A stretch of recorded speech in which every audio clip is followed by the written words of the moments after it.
Muito boa noite a todos, sejam todos muito bem-vindos. Mais esse culto de gratidão a Deus, esse culto de adoração ao nosso único, grande Deus e Salvador, o Senhor Jesus Cristo. E hoje nós estamos começando uma nova série de mensagens.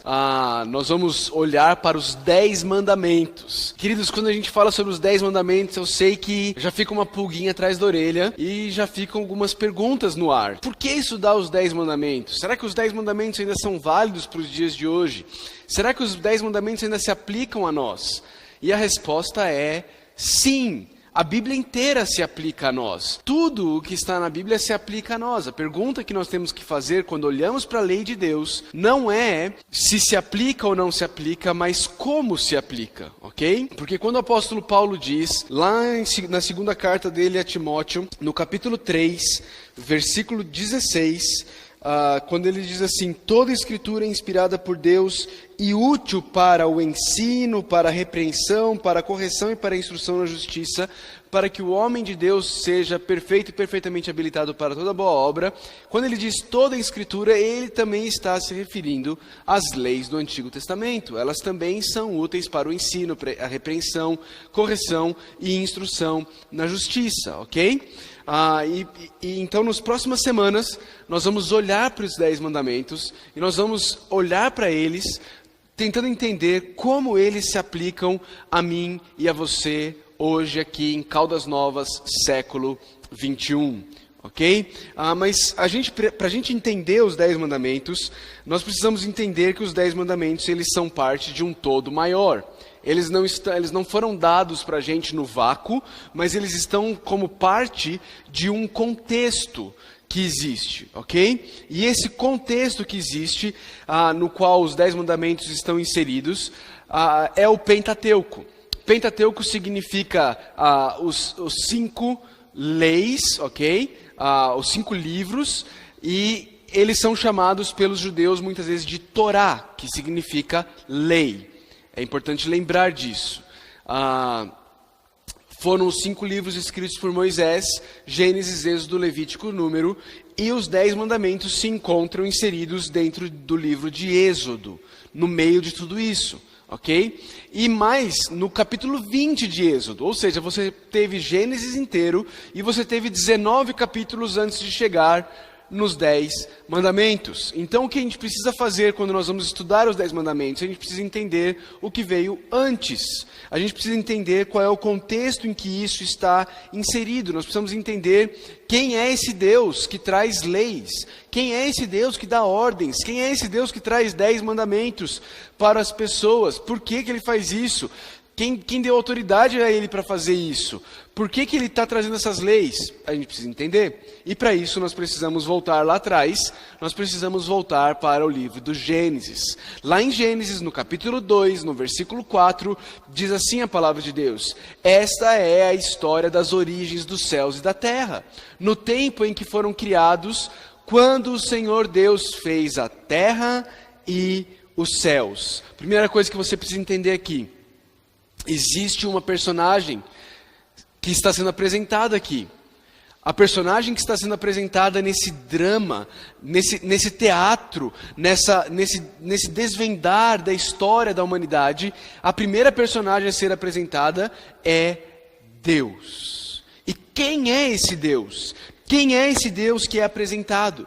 Esse Deus é o Deus criador dos céus e da terra. É o Deus que criou os céus, a terra e tudo o que neles há. Ok? Este é o Deus. Não é qualquer um, não é um Deus regional, não é um Deus local, não é um Deus de alguma determinada área específica da vida. Não, Ele é o Deus que criou os céus e a terra. Ok? Esse Deus que criou os céus e a terra, Ele também criou o homem, Ele também criou a mulher. E então nós temos a segunda cena desse drama que está se desenrolando. Primeiro nós tivemos a criação, onde nós fomos apresentados ao Criador, nós fomos apresentados às criaturas. Deus criou todas as coisas, Deus criou os céus, Deus criou a terra, Deus criou tudo que neles há, isso inclui o homem e a mulher.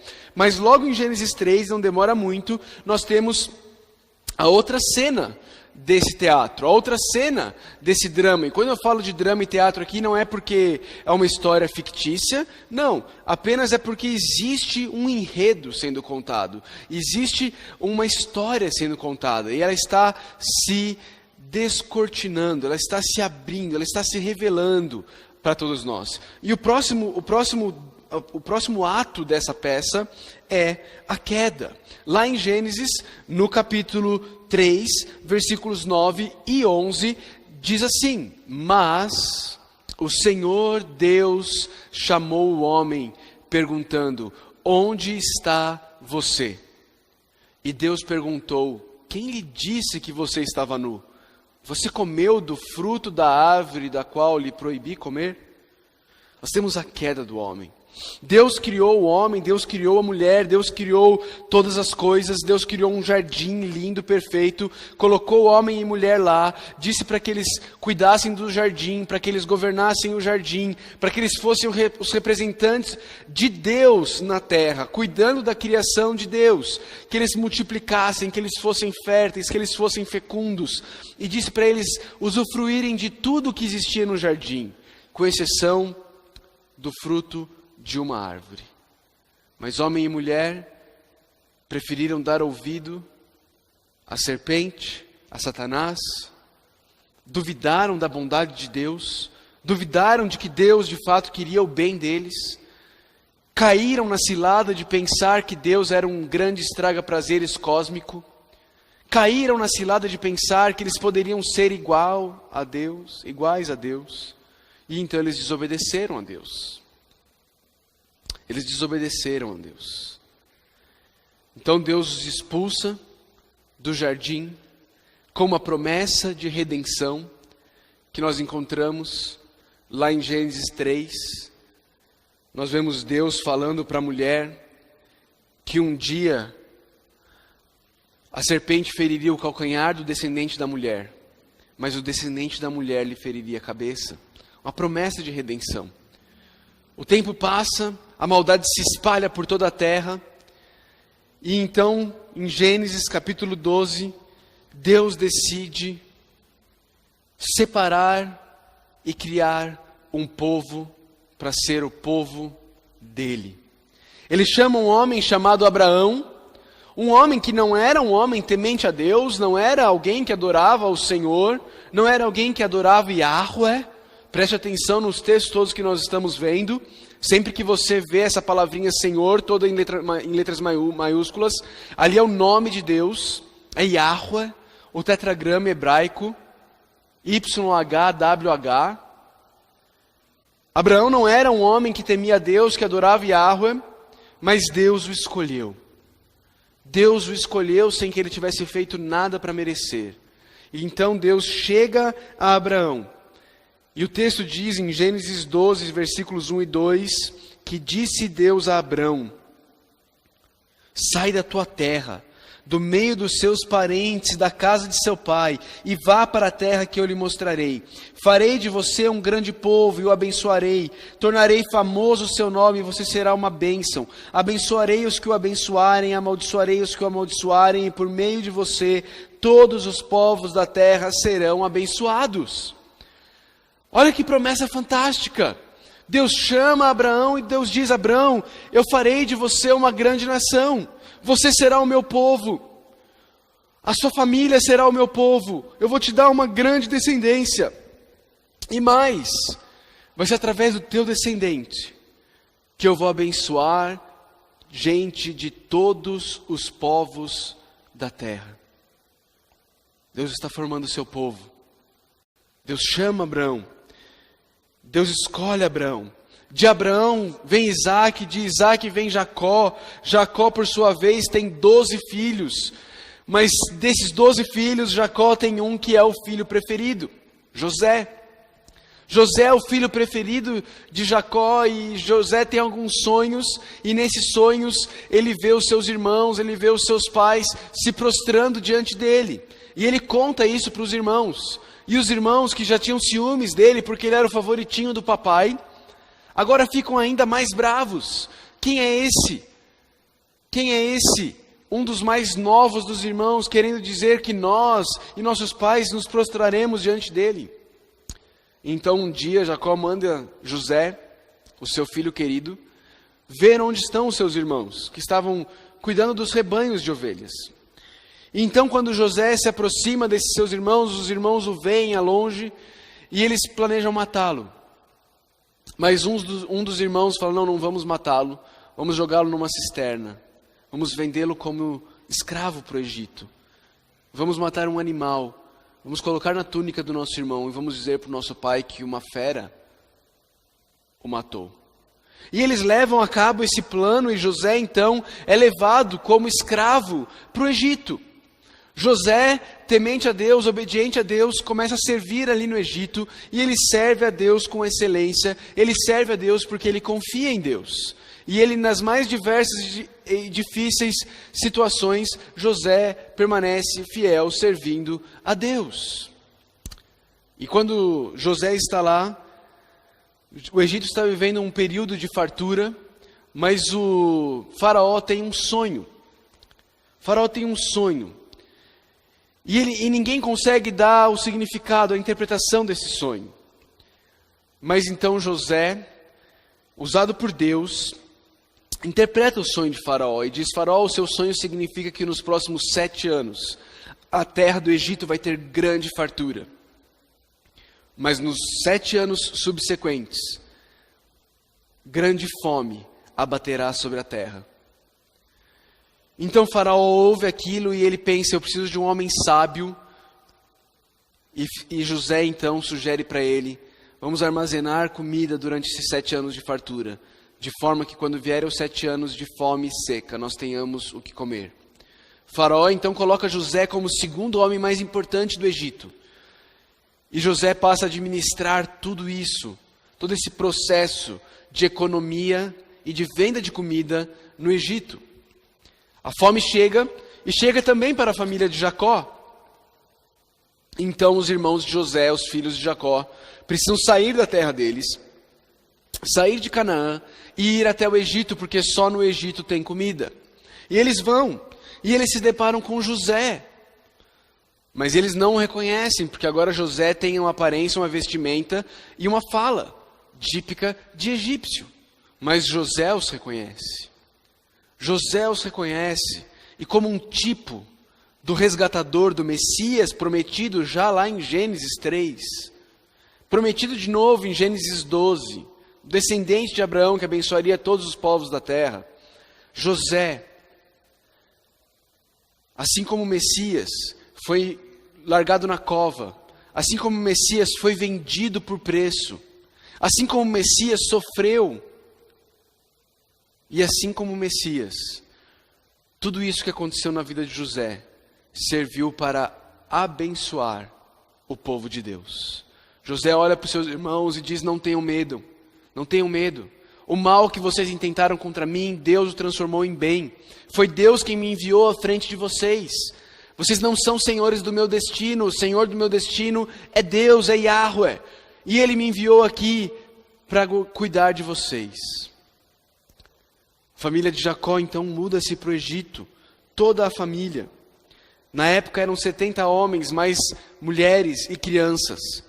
E ali eles recebem uma porção de terra e o faraó, que gosta de José, os abençoa e os protege. Mas 430 anos depois, aqueles 70 homens com mulheres e crianças, eles se transformaram em mais de 660 mil homens. Desculpa, mais de 600 mil homens com mulheres e crianças. A nação de Israel está sendo formada ali no celeiro do Egito.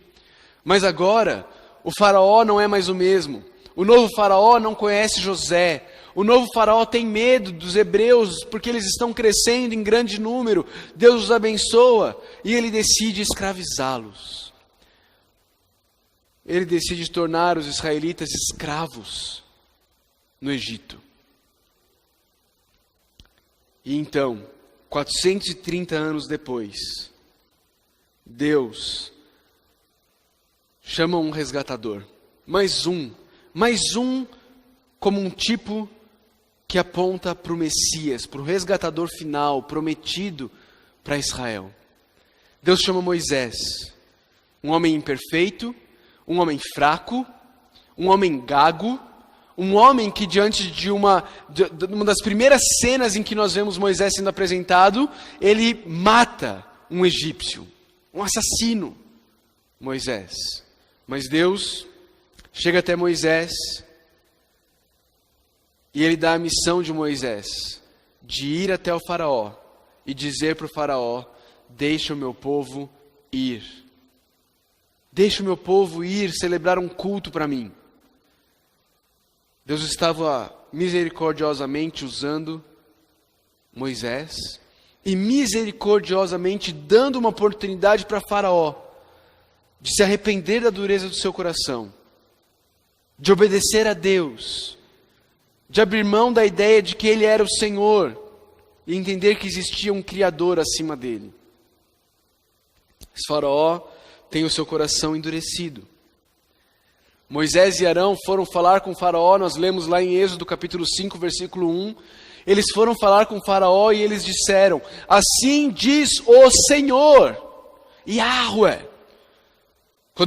Antes disso, Moisés perguntou para Deus: se o faraó me perguntar quem me enviou, o que eu digo? Deus diz: diga que eu sou, Yahweh te enviou. Eu sou o que sou. Assim diz: eu sou o que sou, Deus de Israel. Deixe meu povo ir para celebrar-me uma festa no deserto. Essa era a ordem de Deus. Mas o faraó endurece o coração. Assim como eu e você, muitas vezes, quando ouvimos as ordens de Deus. Assim como o faraó, muitas vezes eu e você não queremos que ninguém nos diga o que fazer. Assim como o faraó, muitas vezes eu e você achamos que somos senhores do nosso destino. Queremos viver a nossa vida do nosso jeito. Queremos viver conforme dá na telha.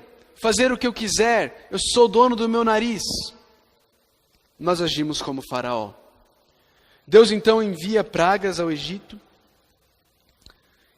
Mas o faraó continua com o seu coração endurecido. E então Deus avisa Moisés e diz: eu vou enviar uma última praga. E se preparem, porque vocês vão ser libertos.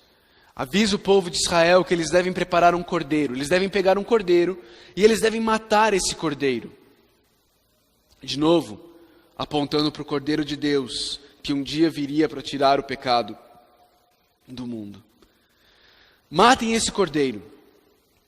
Peguem o sangue dele e passem o sangue nos umbrais da porta.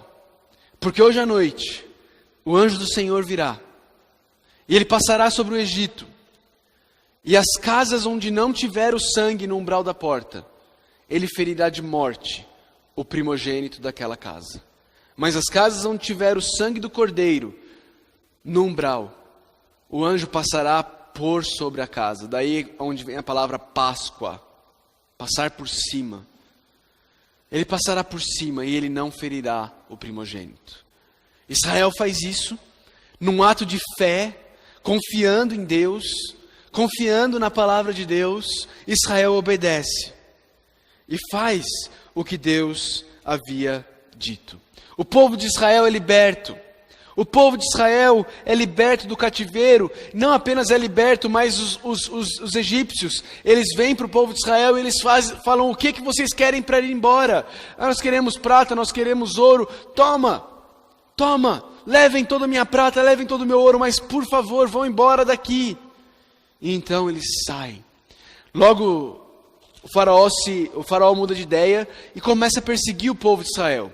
E então o povo de Israel chega no Mar Vermelho, Deus abre o Mar Vermelho, eles passam em terra seca, e quando o exército de Faraó vem, Deus fecha o Mar Vermelho e aniquila, extermina com o exército, o poderoso exército do Egito.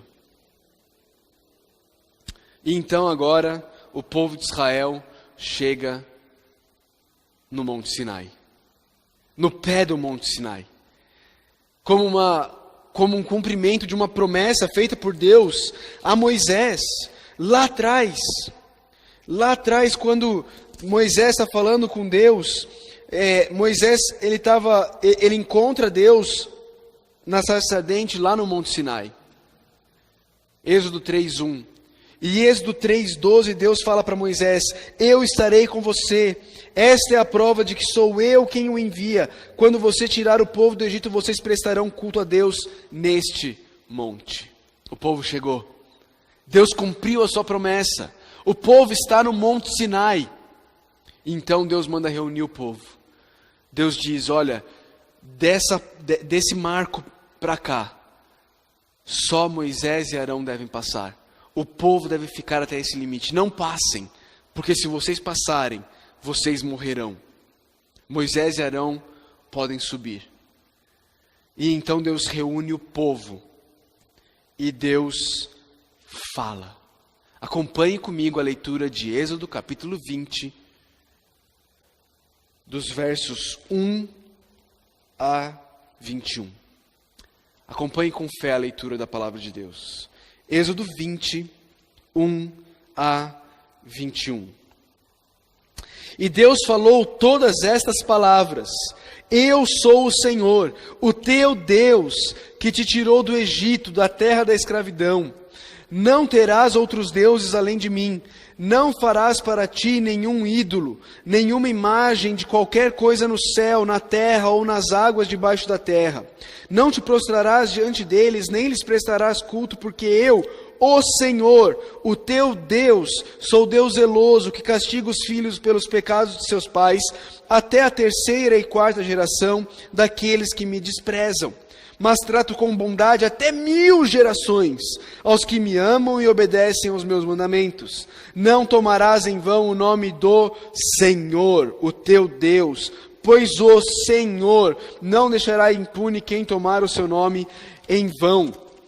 Lembra-te do dia de sábado para santificá-lo. Trabalharás 6 dias e neles farás todos os seus trabalhos. Mas o 7º dia é o sábado dedicado ao Senhor, o teu Deus. Nesse dia não farás trabalho algum, nem tu, nem teus filhos ou filhas, nem teus servos ou servas, nem teus animais, nem os estrangeiros que morarem em tuas cidades. Pois em 6 dias o Senhor fez os céus e a terra, o mar e tudo que neles existe. Mas no 7º dia descansou. Portanto, o Senhor abençoou o 7º dia e o santificou. Honra o teu pai e a tua mãe, a fim de que tenhas vida longa na terra, que o Senhor, o teu Deus, te dá. Não matarás, não adulterarás, não furtarás, não darás falso testemunho contra o teu próximo, não cobiçarás a casa do teu próximo, não cobiçarás a mulher do teu próximo, nem seus servos ou servas, nem seu boi ou jumento, nem coisa alguma que lhe pertença. Vendo-se o povo diante dos trovões e dos relâmpagos, e do som da trombeta, e do monte fumegando, todos tremeram assustados, ficaram à distância. E disseram a Moisés: fala tu mesmo conosco e ouviremos, mas que Deus não fale conosco para que não morramos. Moisés disse ao povo: não tenham medo. Deus veio prová-los para que o temor de Deus esteja em vocês e os livre de pecar. Mas o povo permaneceu à distância, ao passo que Moisés aproximou-se da nuvem escura em que Deus se encontrava. Vamos orar. Senhor Deus, nós estamos diante da Tua palavra, Deus, e que trecho lindo da Tua palavra, Senhor. Que trecho lindo que nos mostra várias coisas relacionadas ao Teu caráter, Deus. Que nos mostra que o Senhor quer se relacionar com a gente. Que nos mostra o Senhor vindo e falando com o Teu povo, Pai. Faz-nos ouvir a Tua voz, Deus. Ajuda-nos a entender a Tua palavra. Ajuda-nos a sermos transformados por ela. Nós clamamos, nós suplicamos que possa haver transformação através da pregação da Tua palavra, meu Deus. Salvação, transformação, para a honra e glória do Teu nome. Nós oramos em nome de Jesus. Amém. Queridos, o texto começa em Êxodo capítulo 1, dizendo que Deus falou todas essas palavras. Eu não sei você, mas isso aqui me deixa maravilhado. Deus falou. Deus é um Deus que se revela. Deus é um Deus que fala. Muitas vezes as pessoas querem uma revelação de Deus, quando Deus fala, e a gente muitas vezes não ouve o que Ele já nos disse. Se nós queremos ouvir a voz de Deus, Se nós queremos saber qual é a vontade de Deus para mim e para a sua vida, está aqui. Você quer saber qual é o centro da vontade de Deus para a minha vida e para a sua vida? Está aqui. Deus não vai te falar qual faculdade fazer, com quem se casar, em que cidade morar.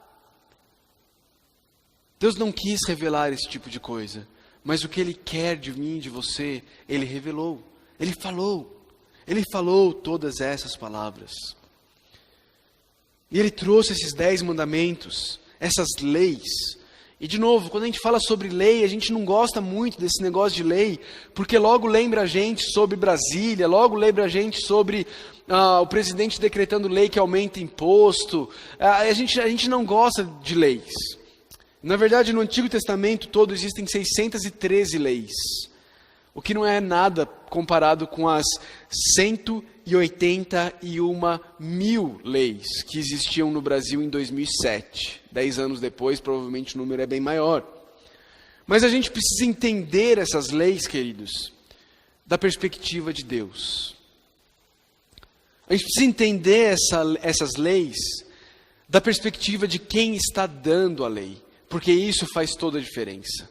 E Deus apresenta-se como o doador dessa lei, aquele que está passando a lei. No versículo 2, Ele diz: eu sou o Senhor. E isso precisa nos remeter, primeira coisa, ao fato de que quem está dando a lei é o Deus Criador dos céus e da terra. É Yahweh, é eu sou. Ele criou tudo, Ele é dono de tudo. Eu e você pertencemos a Ele. Ele diz: eu sou o Senhor, o teu Deus.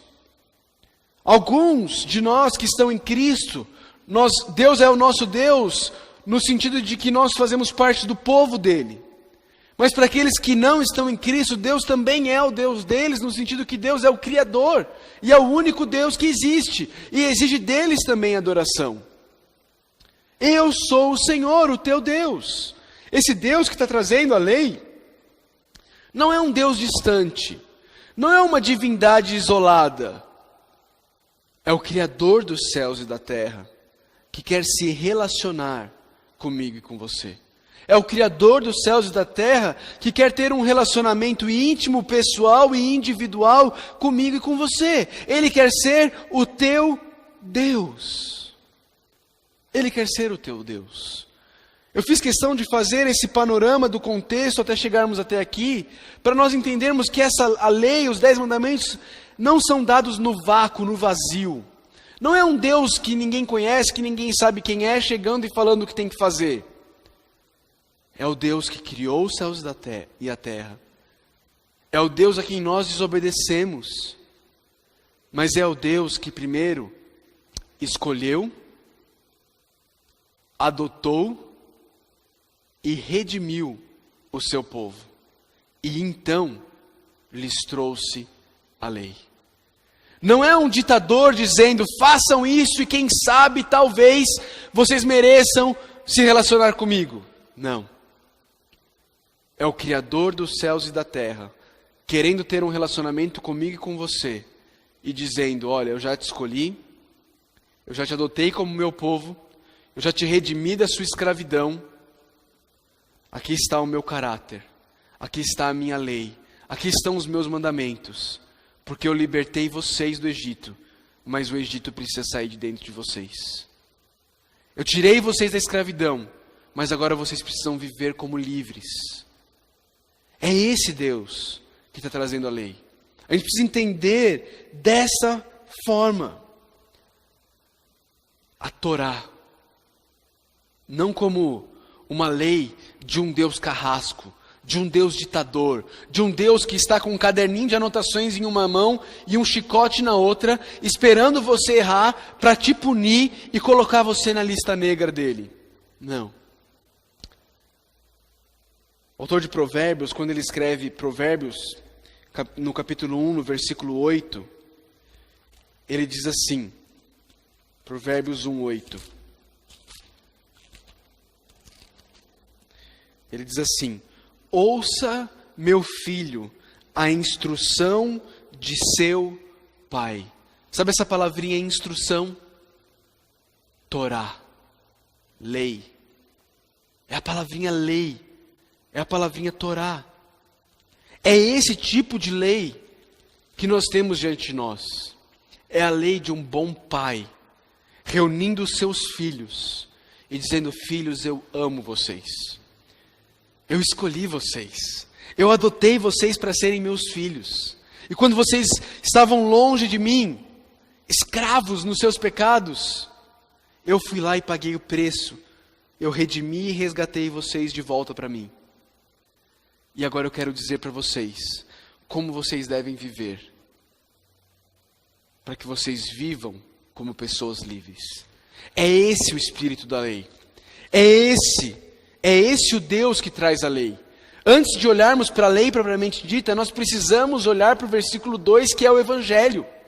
Eu sou o Senhor, o teu Deus, que fiz o quê? Que te tirou do Egito, da terra da escravidão. Deus não está trazendo a lei para que, se eles obedecerem, Deus possa tirá-los da escravidão. Não, Deus já tirou eles da escravidão. E agora Deus traz a lei. A lei é graça de Deus na vida do povo. A lei é manifestação da graça de Deus na vida do seu povo. É amor de Deus, é cuidado de Deus. Os irmãos sabem que eu tenho um filho de 1 ano. E ele não para um minuto. Ele já conseguiu colocar as 2 mãos na churrasqueira quente e queimar a mão. Outro dia minha filha pegou ele, minha filha de 6 anos achou ele do outro lado da rua entrando numa construção. Sabe o que acontece? Nós precisamos criar leis lá em casa. A lei lá em casa agora é que a porta fica sempre fechada. Porque se a porta não ficar fechada, sabe o que vai acontecer? O meu filho, que é incapaz de discernir que a rua é perigoso, que não entende que aquilo lá vai fazer mal para ele, vai sair, vai entrar na obra, vai se machucar na obra e talvez vai morrer na obra. Porque ele pensa que ir para a obra é ser livre. Mas ser livre de verdade é ficar dentro dos limites que o Pai colocou para ele. Querido, ser livre não é fazer o que você quiser fazer, quando você quiser fazer, não é fazer o que dá na tua telha. Ser livre é fazer o que o Criador te criou para que você faça. E Ele te criou para que você viva uma vida de adoração e obediência a Ele, num relacionamento perfeito de amor, onde Ele derrama amor sobre a tua vida e você derrama amor sobre a vida dele. Isso é ser livre. Isso é ser livre. Ele já te resgatou. Ele já te tirou da escravidão. E agora Ele quer te mostrar o que é uma vida de liberdade. E então, no nosso primeiro mandamento, em Êxodo 20, versículo 3, Deus diz: não de mim. Não terás outros deuses além de mim. Queridos, os 10 mandamentos, eles são divididos basicamente em 2. Os primeiros 4 mandamentos falam do nosso relacionamento com Deus, de como nós nos relacionamos com Ele. E os outros 6 falam de, à luz do nosso relacionamento com Deus, como é que nós devemos nos relacionar com o próximo. Para usar as palavras de Jesus Cristo, os 4 mandamentos falam sobre amarás o Senhor teu Deus de todo o teu coração, de toda a tua alma, de todo o teu entendimento, de toda a tua força. E os 6 últimos falam que de semelhante modo amarás o teu próximo como a ti mesmo. É basicamente isso o que ele tem para trazer. E nesse primeiro mandamento Deus diz: não terás outros deuses além de mim. Filhos, eu escolhi vocês. Filhos, eu adotei vocês. Filhos, eu redimi e tirei vocês da escravidão. Não tenham outros deuses além de mim. Precisamos lembrar de novo, esse pessoal está saindo do Egito. Uma terra politeísta, onde tudo é Deus. Onde cada área da vida tem um Deus. E você adora todos. Isso era o comum da época. Cada nação tinha o seu Deus. Na verdade, cada nação tinha os seus deuses, ligados a épocas do ano. Desculpa, ligado a áreas da vida. Fertilidade. Saúde. Guerra. Prosperidade na agricultura. Chuva. Os deuses estavam ligados com essas coisas. E talvez você esteja pensando, pastor, mas essa daí é fácil. Nisso daí a gente não cai. Esse negócio de ter outros deuses é coisa para os povos orientais. Tem que falar lá para o pessoal da Índia. Eles que lidam com isso. Eles que têm um monte de deuses. Engano seu, queridos. Eu e você, todos os dias nós somos tentados a erguer altar de adoração a deuses no meu e no seu coração. O que Deus está dizendo aqui, essencialmente, é que eu e você precisamos fazer e nos certificar de que Ele seja o centro das nossas vidas. Presta atenção, não é a prioridade número 1 das nossas vidas, é o centro das nossas vidas.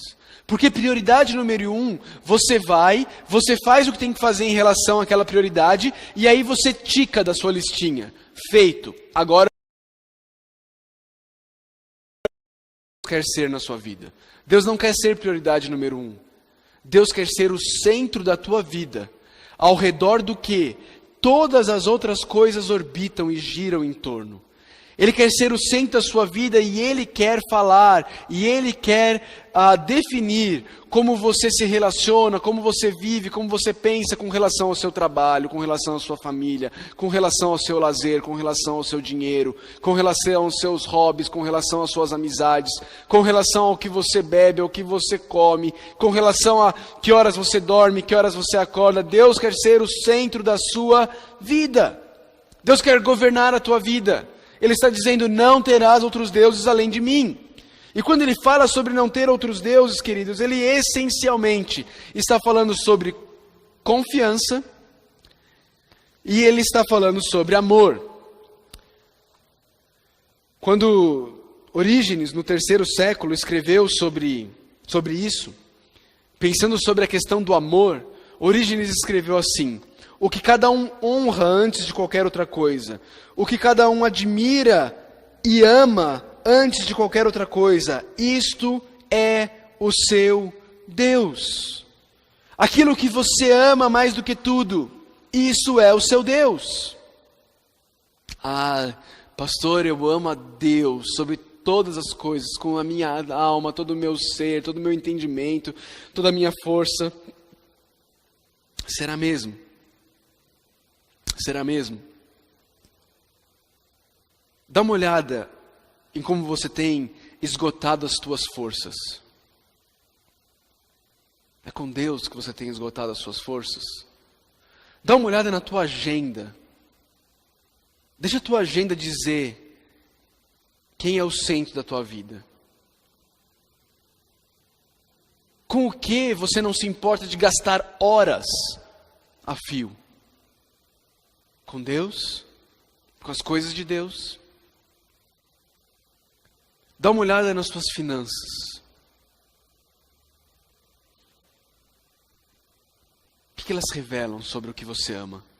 Jesus Cristo disse que onde estiver o teu tesouro, ali também estará o teu coração. Olha para o teu orçamento. Olha para o teu extrato bancário. O que revela o seu orçamento, o seu extrato bancário? Revela que você ama a quem? Ou o quê? Revela que o que ou quem é o centro da sua vida. Aquilo que você ama antes de tudo, diz Orígenes no século III. Isto é o seu Deus. Mas não é apenas uma questão de amor, também é uma questão de confiança. O filósofo brasileiro Luiz Felipe Pondé era um ateu. Hoje ele não se considera mais um ateu. Ele não se considera ainda também um cristão. Mas ele escreveu um livro chamado Os 10 Mandamentos mais Um. Bastante interessante. Onde ele analisa os 10 mandamentos. E Pondé escreveu o seguinte, mostrando para a gente que não ter outros deuses além do Deus verdadeiro é uma questão de confiança. Ele diz assim: qual é o erro do idólatra? É adorar sua própria capacidade, esquecendo que somos seres insuficientes, isto é, que não detemos em nós mesmos as condições para superar a morte ou encontrar o sentido da vida. Qual é o problema, o erro do idólatra? É adorar a sua própria capacidade, se esquecendo que nós somos insuficientes. Insuficientes. Confiança, queridos. Em que ou em quem você confia?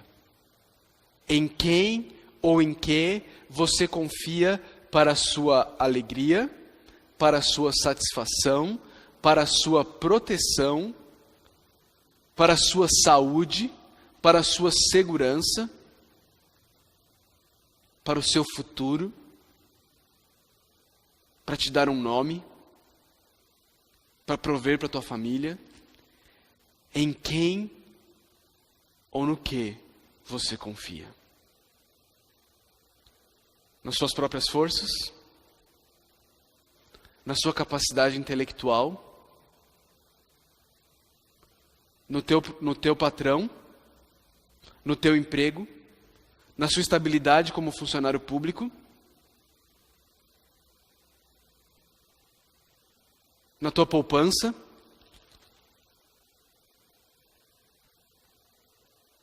Em quem ou no que você confia?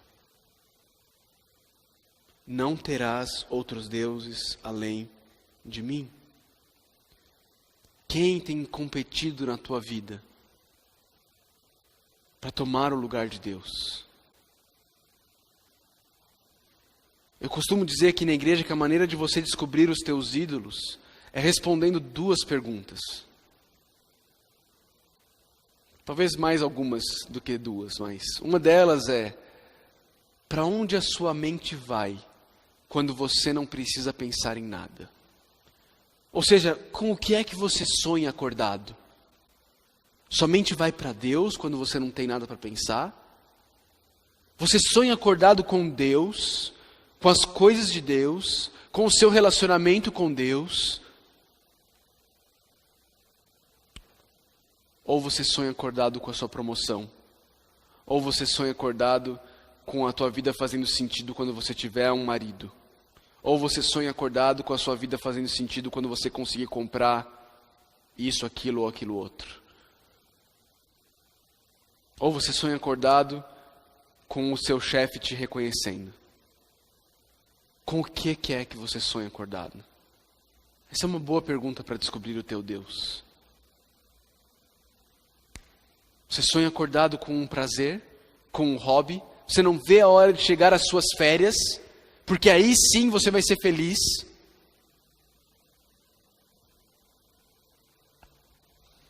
Outras duas perguntas para você fazer para descobrir o teu Deus. Existe algo que eu quero tanto, que eu estou disposto a pecar para ter? Eu não estou falando só de roubar, matar, não. Eu estou falando de algo que te deixa ansioso, porque você quer muito ter. Ou de algo que você está disposto a contar uma mentira no serviço, porque você quer muito ter. Ou um relacionamento que você quer tanto ter, que você está disposto a abrir mão dos padrões de Deus, de santidade, para ter aquele relacionamento.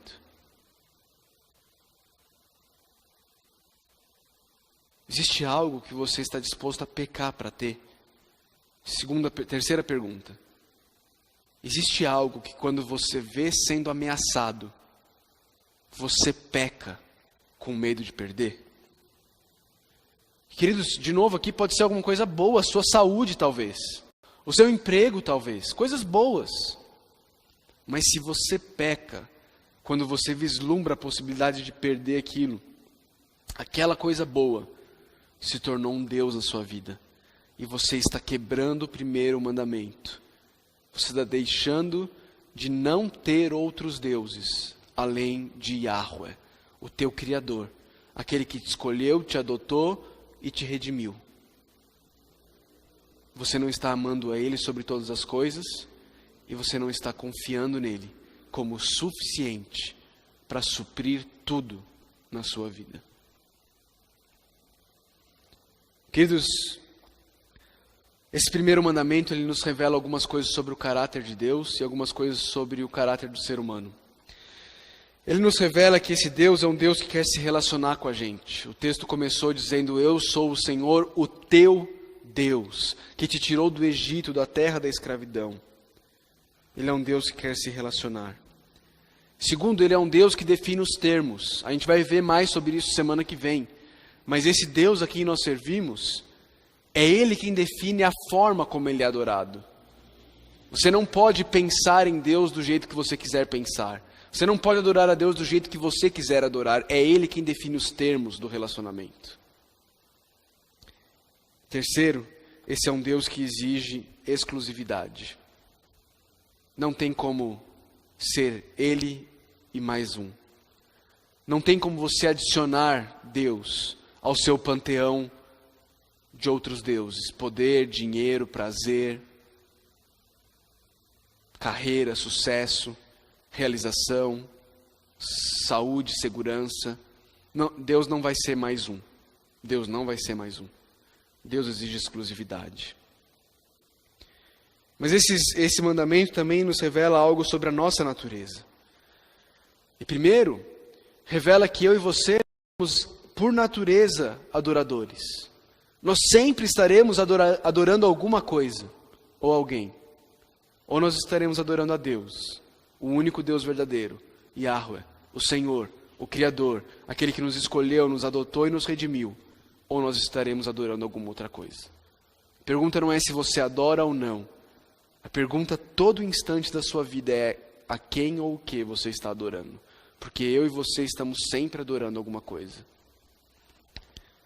E a segunda coisa em relação a mim e a sua natureza, que esse mandamento revela, é que eu e você nós somos tendenciosos à idolatria. Se assim não fosse, Deus não precisaria, na primeira ordem que Ele tem para dar para o povo dele, dizer: vocês não vão ter outros deuses além de mim. Ele criou, Ele escolheu, Ele adotou, Ele redimiu do Egito, da terra da escravidão, e Ele ainda tem que dizer para esse pessoal: olha, vocês vão adorar só a mim, tá bom? Vocês não vão adorar mais ninguém, só eu, só a mim. Eu e você, nós tendemos à idolatria, e isso fica provado no livro de Êxodo, porque não demora muito para o povo de Israel começar a quebrar o primeiro mandamento.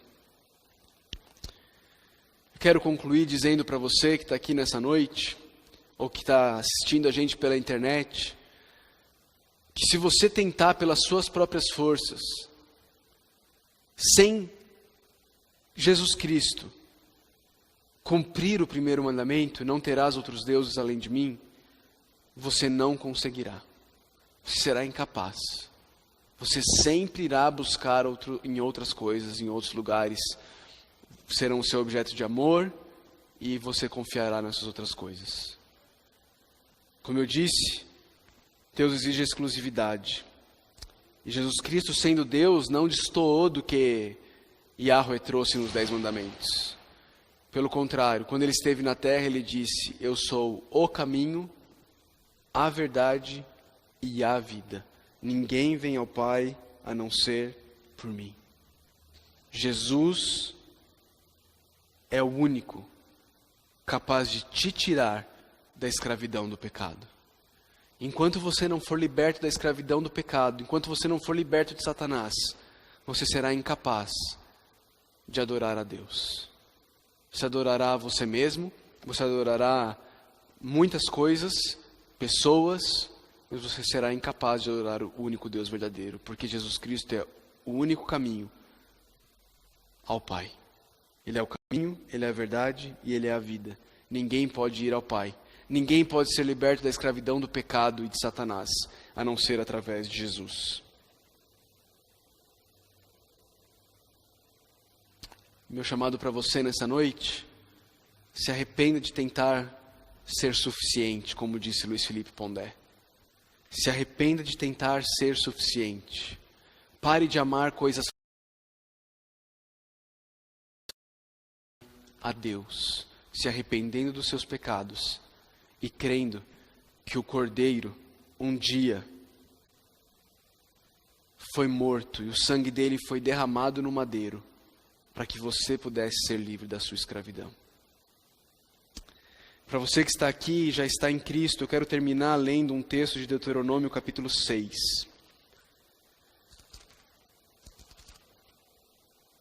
Deuteronômio capítulo 6. O texto de Deuteronômio 6, ele é muito interessante. Porque ele fala para o povo de Israel o que o povo deveria dizer para os seus filhos. Quando estes perguntassem, por que a gente tem que fazer isso? Por que a gente tem que obedecer à lei? E a resposta é muito diferente do porque sim. Porque eu estou mandando ou porque Deus mandou. Olha o que Deuteronômio 6, versículos 20 e 21 diz. No futuro, quando os seus filhos lhe perguntarem, o que significam estes preceitos, decretos e ordenanças que o Senhor, o nosso Deus, ordenou a vocês? Vocês lhe responderão, fomos escravos do faraó no Egito, mas o Senhor nos tirou de lá com mão poderosa. Meu irmão, minha irmã, quando seus filhos perguntarem para você, aproveitando o gancho dos Dias dos Pais, quando seus filhos perguntarem para você, mas por que a gente tem que fazer essas coisas? Senta eles no seu colo e diz para eles, filho, filha, papai e a mamãe eram escravos. Nós vivíamos uma vida desgraçada. Nós não tínhamos futuro. Nós estávamos presos, escravos no nosso pecado, escravos de Satanás. Como diz Paulo aos Efésios, seguindo o espírito da potestade do ar, aquele que atua nos que vivem na desobediência. Nós estávamos lá. Nós éramos inimigos de Deus, vivendo uma vida infeliz e desgraçada. Mas Jesus Cristo morreu na cruz do Calvário e com a sua mão poderosa nos tirou dessa vida desgraçada, nos tirou do lamaçal do pecado e nos trouxe para o reino de Deus. É por isso, filho, é por isso que nós obedecemos às leis de Deus. Não para tentar conquistar o favor de Deus, não para tentarmos sermos salvos por Deus, mas porque o Deus que criou os céus e a terra, Ele nos escolheu, Ele nos adotou, Ele nos resgatou da escravidão do pecado e de Satanás. Ele nos libertou e Ele nos deu leis para que nós vivamos não mais como escravos, mas como livres. Diga isso para os seus filhos. Pregue o Evangelho para os seus filhos quando eles perguntarem por que da lei de Deus. Mostre que o Evangelho é a causa da lei. Mostre que a lei é fruto da graça do Evangelho, que nos liberta e nos capacita a vivermos como livres, não mais como escravos do pecado. As duas perguntas finais. Você já foi liberto por Jesus para que você possa viver como livre?